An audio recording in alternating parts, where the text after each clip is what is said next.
வணக்கம். பசுமை சாரல் அலைவரிசை உங்களை அன்போடு வரவேற்கிறது. இந்த சேனலுக்கு நீங்கள் புதிய நண்பர்களாக இருந்தால் மறக்காமல் சப்ஸ்கிரைப் பண்ணுங்கள். கூடவே கீழே இருக்கிற பெல் பட்டனையும் அழுத்துங்கள்.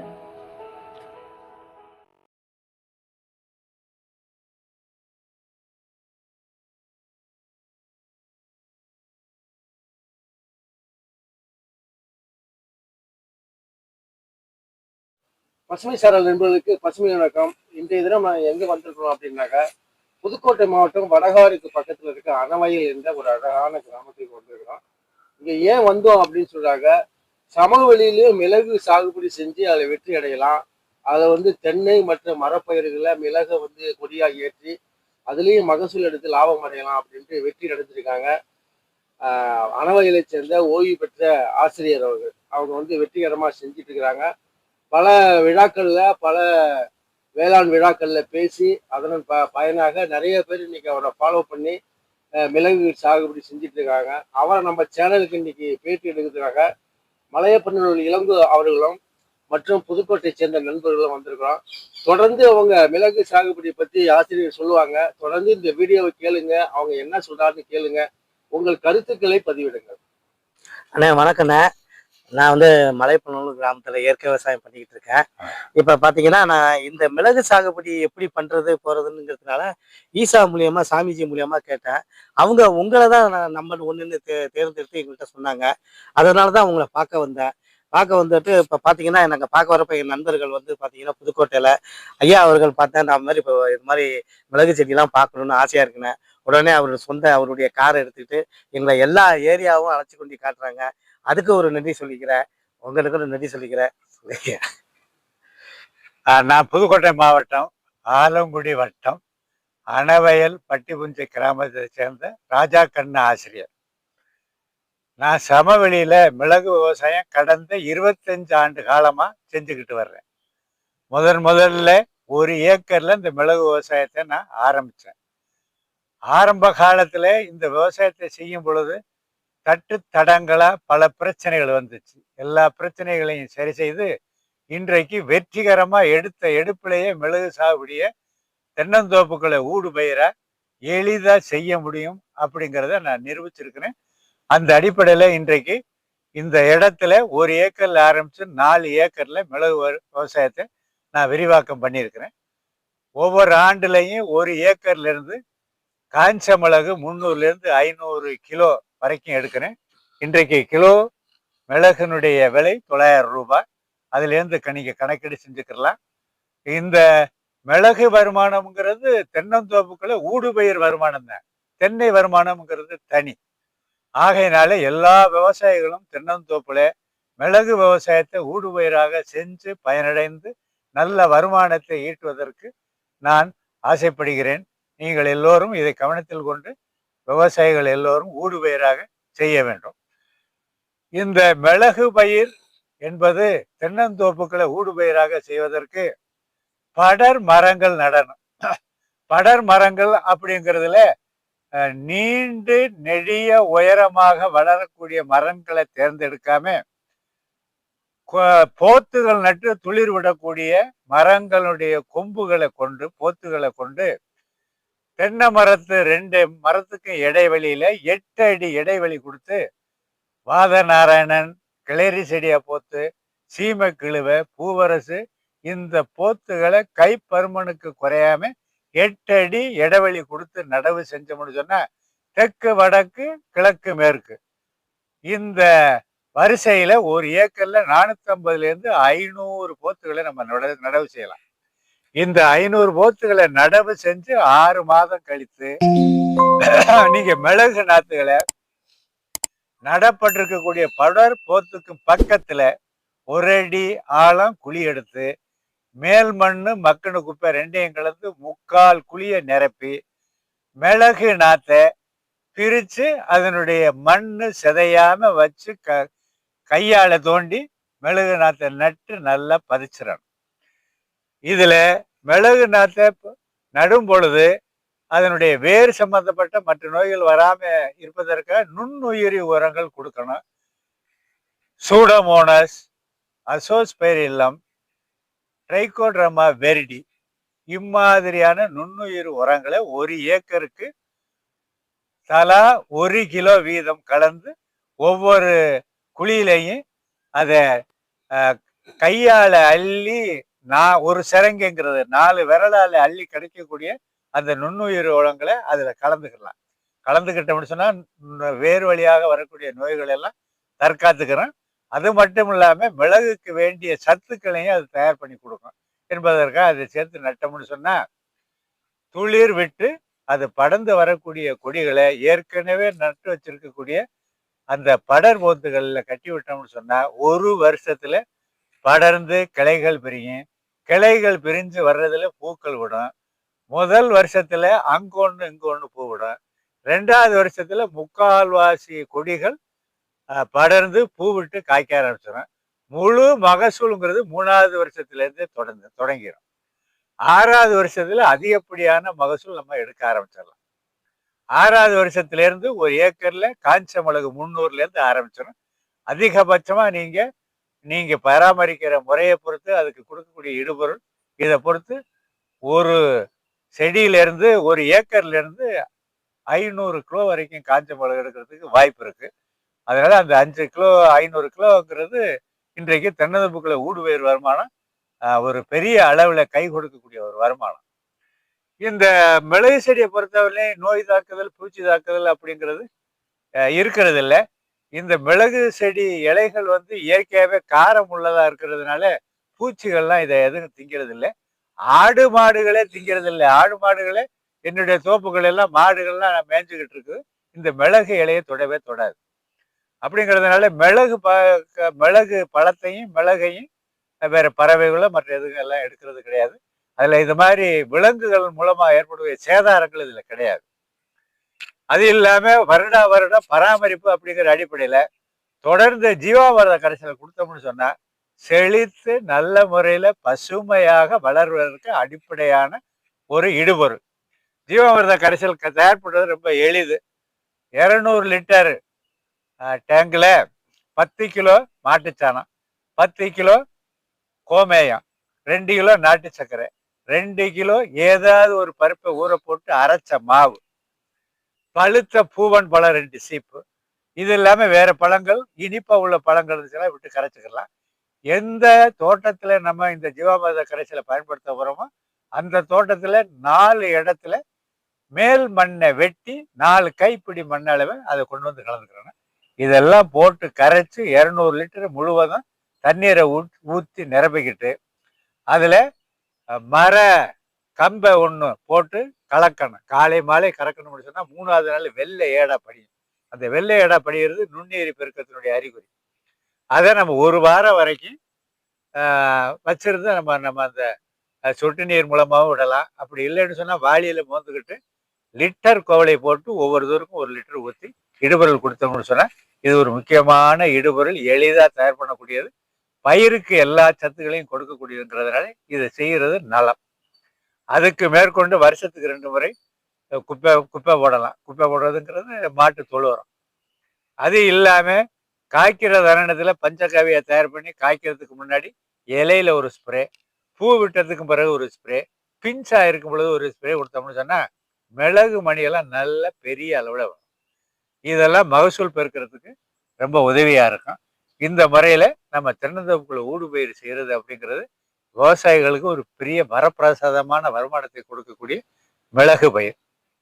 மிளகு செடியை பொறுத்தவரையிலையும் தென்னந்தோப்புக்குள்ள ஊடுபயிராங்கிறது அது படர் போத்து அந்த மிளகு செடி படுறதுக்குள்ள ஸ்டாண்டு தான் இந்த நம்ம போத்துகள் நம்ம சொல்றது கிளரி செடியா, அப்புறம் சீமக்கிழுவை, பூவரசு, வாதனாரங்கிறது அதை படறதுக்குள்ள ஸ்டாண்டு. ஆனா மரத்தோப்பு போட்டிருக்கிறவங்க நேரடியாவே அந்த மரத்துக்கு பக்கத்துல ஒரு 2 அடி தள்ளி மிளகு நாத்தை வச்சு அதுல படர விட்டாக்க அது எந்த பிரச்சனையும் கிடையாது. இந்த மாதிரி 15 அடியில வச்சு மட்டம் வெட்டணும் அப்படிங்கிற பிரச்சனை கிடையாது. மரம் முழுவதும் படர விட்டோம்னு சொன்னா அது மரம் முழுவதும் படர்ந்து அடர்த்தியாகி இதை விட மகசூல் அதிகமா கிடைக்கும். மரத்தோப்புல பயிர் செய்யலாம். அது இல்லாம வீடுகள்ல வேப்ப மரங்கள் 1-2 மரங்கள் இருக்கும் அப்படின்னு சொன்னாக்கா அதுல நீங்க படர விட்டுல வீட்டு தேவையை பூர்த்தி பண்ணும். சொந்தங்களுக்கெல்லாம் மிளகு கொடுக்கலாம். சொந்தங்களுக்கெல்லாம் மிளகு கொடுத்தோம்னா சொந்தமெல்லாம் ரொம்ப இறுக்கமாகும். அதனால வீட்டுல இருக்கக்கூடிய 2-3 மரங்களை வீணடிக்காம அதுலேயும் மிளகு போட்டோம்னு சொன்னா அந்த நம்ம மிளகு வந்து வீட்டு தேவையிலிருந்து எல்லாத்துக்கும் பயன்படுறதுக்கு வாய்ப்பா இருக்கும். இது போக தரிசா இருக்கக்கூடிய இடங்கள்ல மிளகு பயிரிடணும்னு விவசாயிகள் கேட்குறாங்க. அதுக்கு நான் ஏற்கனவே சொன்ன மெத்தேடு பிரகாரம் படர் போத்துகளை நட்டு அதை கொஞ்சம் தலைக்க வச்சுக்கிட்டு, ஏன்னாட்டாக்க மிளகுக்கு வேண்டிய சீதோஷ்ண நிலை எடுத்துட்டோம்னு சொன்னாக்க அரை நிழல் அரை வெயில், பாய்ச்சற தண்ணியிலேருந்து கிடைக்கக்கூடிய ஈரக்காற்று, ஏன்னா இது ஒரு மலைப்பயிர். மலைப்பயிரில் மலையில என்ன சீதோஷ்ண நிலை கிடைக்குதோ அதே சீதோஷ்ண நிலை நம்ம இங்கே உருவாக்கி கொடுக்குறோம்.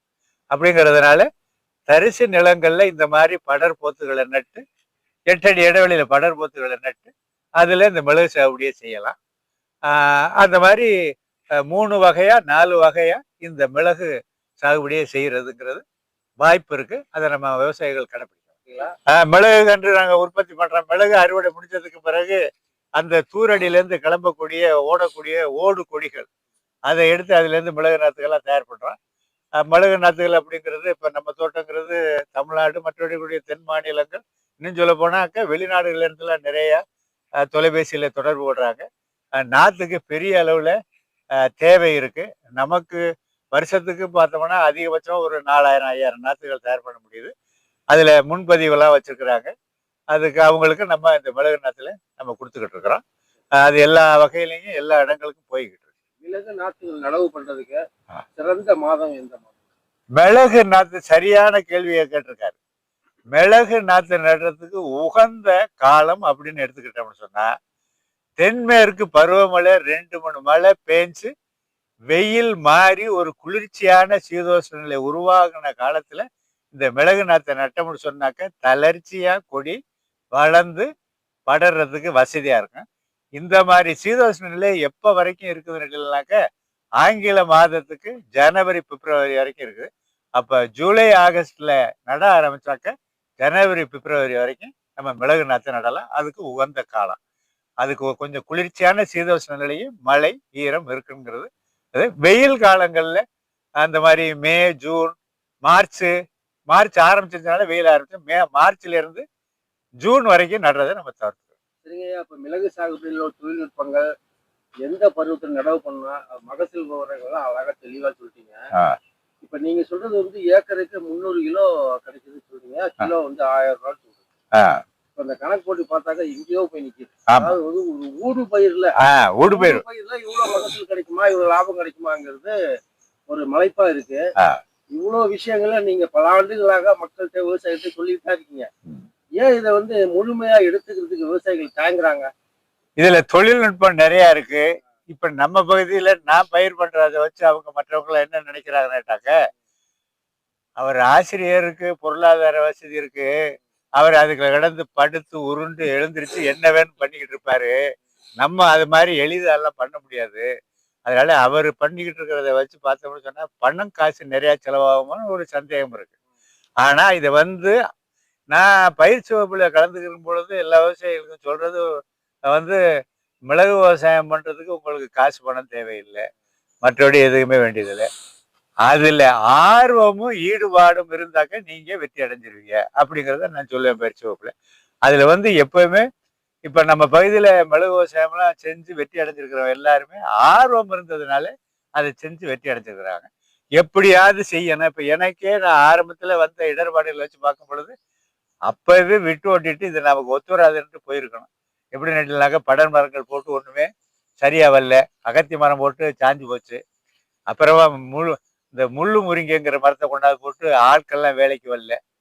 எல்லாத்தையும் பார்த்துட்டு இப்ப நிலம் நிறுத்திருக்கிறேன். இப்படி பண்ணாக்க மிளகு விவசாயத்துக்கு எளிதா இருக்கும் அப்படிங்கிற அந்த யோசனையை நான் சொல்றேன். இப்ப நம்ம யோசனையை கேட்டு பண்ணாங்கன்னாக்கா எல்லாருமே செய்யலாம். ஆனால் இப்பொழுது நான் 25 வருஷத்துக்கு முன்னாடி ஆரம்பிச்ச இந்த மிளகு விவசாயத்தை கிட்டத்தட்ட தமிழ்நாடு முழுவதும் 32 மாவட்டங்கள் எடுத்து செல்லப்பட்டிருக்கிறது. விவசாயிகள் ஆர்வமா செய்யறாங்க. ரொம்ப வாழ்த்துங்க. அதாவது வந்து இப்ப பல விவசாயிகள்கிட்ட போய் சேரக்கூடிய சேனல் இது. நம்ம சேனல் பசுமை சாரல் சேனல். அதிகமான இயற்கை விவசாயிகள் இந்த சேனல்ல இருக்காங்க. ஆ, அந்த கருத்துக்களை பதிவு பண்ணிருக்காங்க. ஆ, உங்க பக்கத்துல இருக்க இளங்கோவன் வந்து அவரு ஒரு இயற்கை விவசாயி, நிறைய வீடியோக்கள் ஆ, பதிவு பண்ணிருக்காங்க. நிறைய பேர் தொடர்பு கொள்வாங்க. ஒரு நாளைக்கு அவரு நம்ம போன்ல இருந்து நம்ம சேனல் மூலமா ஆ. அவர் ஒரு 20 போன் அட்டன் பண்றாருங்க. சரி சரி. அதே மாதிரி உங்களுக்கு போன் பண்ணி பேசுவாங்க. ஆமா. உங்க தொலைபேசி என்ன சொல்லுங்க. அடுத்து இளங்கோவன் ஏதோ கேள்வி கேட்கணும்னு நினைக்கிறாரு. ஐயா ஐயா எங்க பக்கத்துல முதல்ல மகிழ்ச்சியை தெரிஞ்சுக்கிறேன். இன்னைக்கு ஒரு இயற்கை விவசாயத்துல ஒரு முன்னோடியா மற்றவங்களை வழிகாட்டியாவும் பெரிய அளவுல பண்ணிக்கிட்டு இருக்கக்கூடிய இளங்கோவனை நான் சந்திச்சதுல ரொம்ப மகிழ்ச்சி. ரொம்ப வாழ்த்துக்கள், பாராட்டுகள். ஐயா இப்ப எங்க ஊர்ல வந்து தென்னை மரம் வந்து நிறைய அதிக உயரத்துல இருக்கு. ஆ. அவங்க என்ன பண்ணுவாங்க, தேங்காயும் இப்ப புதுசா நடவு நட்டு செய்யறப்ப அந்த தேங்காய் வருமானம் வந்துகிட்டு இருக்கு. அப்ப நம்ம தேங்காய் வருமானம் வரணும், இதுவும் வரணும். அதுக்கு என்ன எவ்வளவு தூரம் வரைக்கும் அந்த ஏத்தி அதை எப்படி கட்டுப்படுத்தி கீழே இறக்கலாம் ஐயா? இப்ப இந்த தென்னையிலையும் இந்த மிளகு செடியை ஏத்தி விவசாயம் பண்ணலாம். தென்னையில ஏத்தும் பொழுது நம்ம விட்டுட்டோம்னு சொன்னாக்கா அது தென்னை உயரம் வரைக்கும் அது அப்படியே பறந்து போய்கிட்டு இருக்கும். அது தென்னை காய் எடுக்கிறது மற்ற விஷயங்களுக்கெல்லாம் இடைஞ்சலா இருக்கும். இதுக்கு ஒரு செய்முறை இருக்கு. நம்ம 15 அடி உயர வரைக்கும் மிளகு செடியை படர வச்சு அதுக்கு மேல ஏறாம கட்டுப்படுத்தணும்னு சொன்னா வளவளப்பான பாலித்தீன் சீட்டு 3 அடி அகலத்துல தென்னை மரத்தை சுத்தி மேல ஒரு கட்டு கம்பியால போட்டுக்கலாம், கீழே ஒரு கட்டு போட்டோம்னு சொன்னா அதுக்கு அதை பிடிச்சு அதுக்கு மேல வளர முடியாது. அதனால என்ன செய்யணும்னாக்கா மிளகு செடி அப்படியே தளைஞ்சுக்கணும். இப்ப இதுக்குள்ள பாத்தீங்கன்னாக்கா இதுக்கு மேல போய் வளர முடியுமா? அப்ப தளைஞ்சிருது இல்ல. இதை செயற்கையா நம்ம மரத்துல இந்த செய்முறையை செஞ்சு அதுக்கு மேல ஏற விடாம நம்ம வந்து அதை கட்டுப்படுத்திட முடியும். நான் ஏற்கனவே இந்த சோதனையை மரமா ஒண்ணு வச்சிருந்தேன். இந்த கஜா புயல் அடிச்சதுனால விட்டுட்டேன். அது மறுபடியும் இப்ப செய்யணும். அது ஏன்னா எங்க ஊர்ல தென்னை நிறைய இருக்கிறதுனால அவங்க என்ன பண்ணுவாங்க, திடீர்னு இது ஒரு ஐடியா கேட்பாங்க. அதனாலதான் கேட்டேன். ஒரு 15 அடிக்கு வச்சுட்டு அதுக்கப்புறம் ஒரு ஏணி மரத்தை போட்டு அவங்க ஏறி சரி சரி. அதுக்காக தான் சரி. அதுக்கு இந்த செய்முறை நீங்க செய்யலாம். சரி. அது வந்து 3 அடி அகலத்துக்கும் குறையவும் கூடாது. ஆமா ஆமா. ஏன்னாட்டாக்கா அது வந்து பின்னாக்கா இப்போ 1 அடி இருக்குன்னு வச்சுக்கிறோங்க, அது கொடியை பின்னி பின்னி பின்ன செய்யணும்னாக்கா எப்பயுமே வந்து நமக்கு அதுக்கு அறிவு இல்லை அப்படின்னு நினைச்சுக்கிட்டு இருப்பான். தாண்டி போயிடும். அது என்ன செய்யும், ஒண்ணுக்கு ஒண்ணு பேசிக்கிட்டு இப்படியே சுத்திக்கிட்டு மேல போயிடும். இங்க ஒரு 3 மரம் பாக்கு மரம் இருந்துச்சு. அதுலயே நான் படர விட்டுருந்தேன். கீழே படறதுக்கு என்ன பண்ணிருந்தேன், தேங்காய் நாரை வச்சு கட்டியிருந்தேன். அதுல என்ன வளவளப்பா இருக்கும். அதுக்கு மேல தேங்காய் நாரை கட்டல, அதுக்கு மேல அது ஏறுறது இல்லைனாக்கா அதுக்கு மேல அது வளவளப்பு. அந்த வளவளப்பை பிடிச்சுக்கிட்டு ஏற முடியாது. அதுதான் எங்க பகுதியில ஒரு பிரச்சனை. அதுல இன்னமும் சொல்ல போனாக்க இந்த மிளகு செடி ரொம்ப செழித்து நல்லா வளர்றதுக்கு கூட சில்வர் ஓக்கு, மலை ஜவுகள் பிரமாதம் மரம். அதுல இந்த வருஷத்துல ஒரு 3 மரம் இருந்துச்சு. எல்லாம் புயல்ல அடிச்சிருச்சு. அதுல திடீர்னு ஒரு மரம், இந்த பாருங்க தெரியுது, தூர் தெரியுது, அங்கே ஒரு சில்வர் ஓக்கு மரம் இருந்துச்சு. அதுல பார்த்தோம் அப்படின்னு சொன்னா மற்ற இடங்கள்ல இருந்து வரக்கூடிய மகசூல் மிளகு ஈல்டை விட அதுல சில்வர் பிரமாதமா. அது நம்ம கொடைக்கானல் ஊட்டியில பாத்தீங்கன்னா 2 ரூபா 1 ரூபாய்க்கு நிறைய கிடைக்கும். அதை கொண்டு வந்து எப்படி நெட்டிலாக்க நம்ம வந்து நடலாம். நம்ம சமவெளியிலே நல்லா நடலாம். மாதிரிக்கு மறுபடியும் நான் எல்லாம் பாத்துக்கிட்டு இருக்கேன். சில்வர் மரம் கொண்டு வச்சு ஒரு மாதிரிக்கு செய்ய ஏதாவது ஒரு இடைவெளியில் நட்டு அதுல ஏற்றி விட நல்லா வரும். சரிங்க சார், ரொம்ப சிறப்பு. அருமையான ஒரு பசுமை சாரலுக்கு ஒரு நல்ல வீடியோ கொடுத்தீங்க. அந்த வகையில பசுமை சாரல் நன்றி தெரிவிக்கிறோம். உங்களுடைய தொலைபேசி எண்ணை பதிவிட்டு என்னுடைய தொலைபேசி எண் 944 00 56 76. நன்றிங்க. நன்றி.